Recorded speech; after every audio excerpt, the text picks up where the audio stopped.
Hey everybody, welcome back to Texas Reloading Room. My name is Justin, and today it's time for you to see the new shop. So this video would have been out like a week ago, and it was the first video that I planned to release. However, I recorded two different versions of this video and didn't really like either one of them, and to be honest, I'm a little bit rusty on the YouTube game, so I'm kind of just trying to get back into it, but I think this time will be the ticket. So let's go outside to the curb and I'll start you like you're a first-time customer of mine. Look up here, the street is actually up there. That brown building that you see up at the top, that is the gun store. And you come down the hill here and we've got the range and my shop. So we'll go ahead and go in the door. We're closed today, so I don't have to worry about anybody coming in and disturbing things. So here's the entrance to my shop. This little space right here, I rent that. That's all me, nobody else. Over here to the right, we have a classroom. The classroom belongs to them. They allow me to use it for a small fee, but it's definitely advantageous to have somewhere to come in and talk to people, to show them things. And if we come back over here to the other side, come through this door, you can see right next to my shop I've got a nice 25-yard 6-bay gun range that I can use if I need to test fire something or if I just want to come out and have a little bit of fun.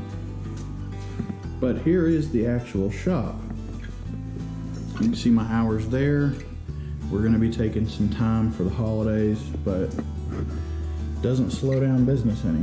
So if we come in here and kind of get a good look at what's going on, I'll go around and show you some more stuff.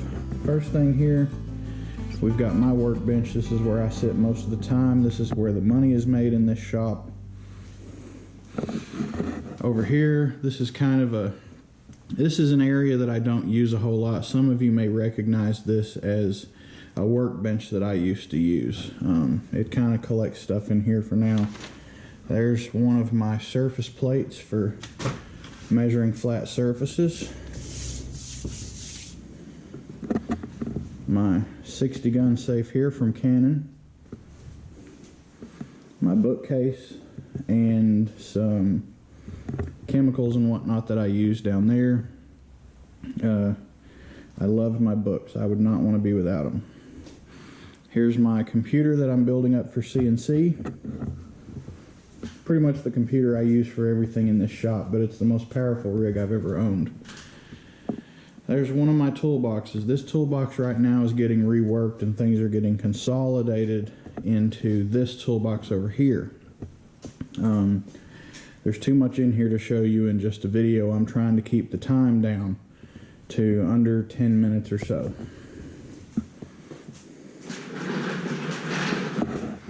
This is the lathe. This is the machine that I got first and spent a lot of time setting it up, making sure things were just right, spending a fair amount of time working on it, making sure that I was well adapted to this one because I'm accustomed to running larger machines. But this is a great machine. It is an import from China. That's what I could afford, but for what it is, it does everything I need to do. Good high-speed gearbox, low-speed gearbox. I've got a belt drive in there that I could change to go to a different set of speeds, but in one belt setting, I've got 9 different speeds. Total of 18. I can make my screws go one way or the opposite way. I've got a lot of different configurations for my feeds and speeds and my threading pitches and all that fun stuff. So yeah, it's a great little thing, and I'm sure those of you who are machinists will definitely appreciate that this has a power crossfeed. I don't have to crank this to face off something big. Next in the corner here, you see down here I've got my dehumidifier. This is an absolute necessity if you have a machine shop. Then I've got my little multi-process Lincoln welder a small grinder that I use for fitting screws and whatnot. Drill press doesn't see much use since I got my mill, but it's good to have one. That's a cabinet that's got some reloading supplies in it if I ever get bored, which lately I haven't because I've had too much work to do. That rotary table is going to be getting fitted to my mill very soon. I'm just making supports for it. Fan helps on warm days. Kind of over that for the rest of the year. Shop vac, once again, absolute necessity if you're running a machine shop, and don't buy the cheap one. Get the good one. You won't regret it. Spent a lot of time cleaning up with that today, actually. It definitely helps. Air compressor, I really only use the air compressor for doing like Duracoat spray coating jobs and stuff like that, but wouldn't be able to live without it. Now here, this is my Precision Matthews 940 variable speed bench mill. It is large. At the highest point on the head, I cannot really even reach the top of the spindle to tighten my drawbar. So it's a bench mill, yes, but it is not small. This has about the same amount of travel as most knee mills do. Now granted, it doesn't have that extra 1,000 pounds to sturdy it down, but that's why I bought cast iron stand, and if I really wanted to, I could secure that to the floor, but I haven't had any problems with it yet. I'm using this more and more for stuff like drill and tap jobs, and that's going to be something that you guys see in the future most definitely, because I can get exacting measurements. My DRO reads down to 5 digits past the decimal. Not that I need that kind of precision, but it's nice to have. So you'll definitely see this machine a lot. You'll probably see that machine a fair bit. Most of what gunsmiths do with those lathes is going to be either like truing up actions or doing muzzle threads or chamfer crowns, etc., etc. There's another surface plate that I won at auction along with a Starrett height gauge. I got a steal on that. That's a $3,000 gauge, and I paid $100 for it. Really nice for getting precision measurements on things. Once again, not really a whole lot of precision down to that degree in a gunsmith shop, but never hurts to have. This is a brand new toolbox that I picked up just a couple weeks ago that I'm going to be putting some of the larger stuff in that doesn't really have any other place. Got a couple of nice shelves in there that I can adjust wherever I want. Nice wood top. The other thing, I may or may not move this surface plate here. I don't know yet. I am definitely going to be moving the CNC computer to put it over here, just so it's closer to the machine, because I'm going to be converting this mill to CNC very soon. I'm actually just waiting on the guy to get back in touch with me about the invoice. Wireless router, internet is a must in my shop, and my water cooler. I drink a lot of water, guys.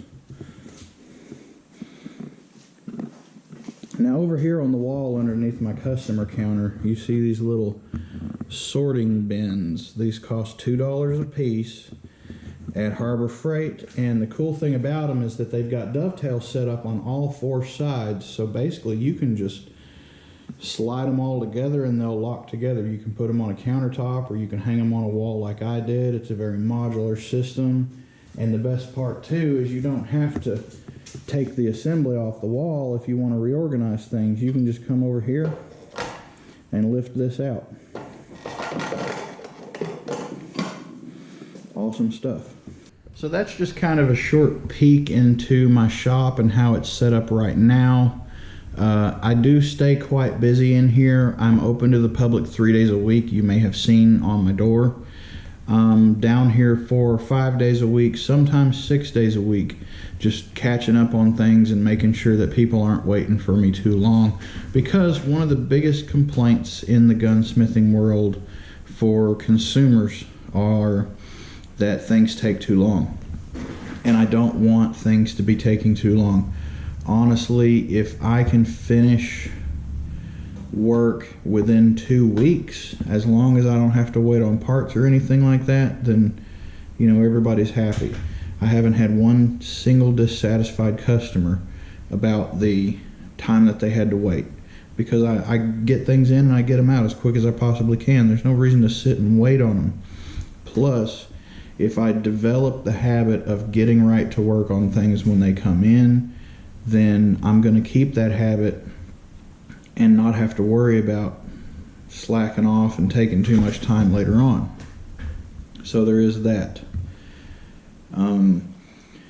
I don't know quite how long this video is getting. I'm trying to keep this video under 10 minutes or so. Just there's way too much in this shop to show you in 10 minutes. I feel almost guilty that I didn't pull a single toolbox drawer open. I didn't stop and talk about the lathe or the mill or anything like that. But each of those things can kind of have its own video, you know. I'll do a lathe video where I feature some of the basics and maybe explain how you guys can get started working with a lathe. You don't need a crap ton of money. You can get a miniature lathe for, you know, $600, $700. It's not that expensive. But we'll talk about that in another video. Hopefully you enjoyed what you saw in the shop.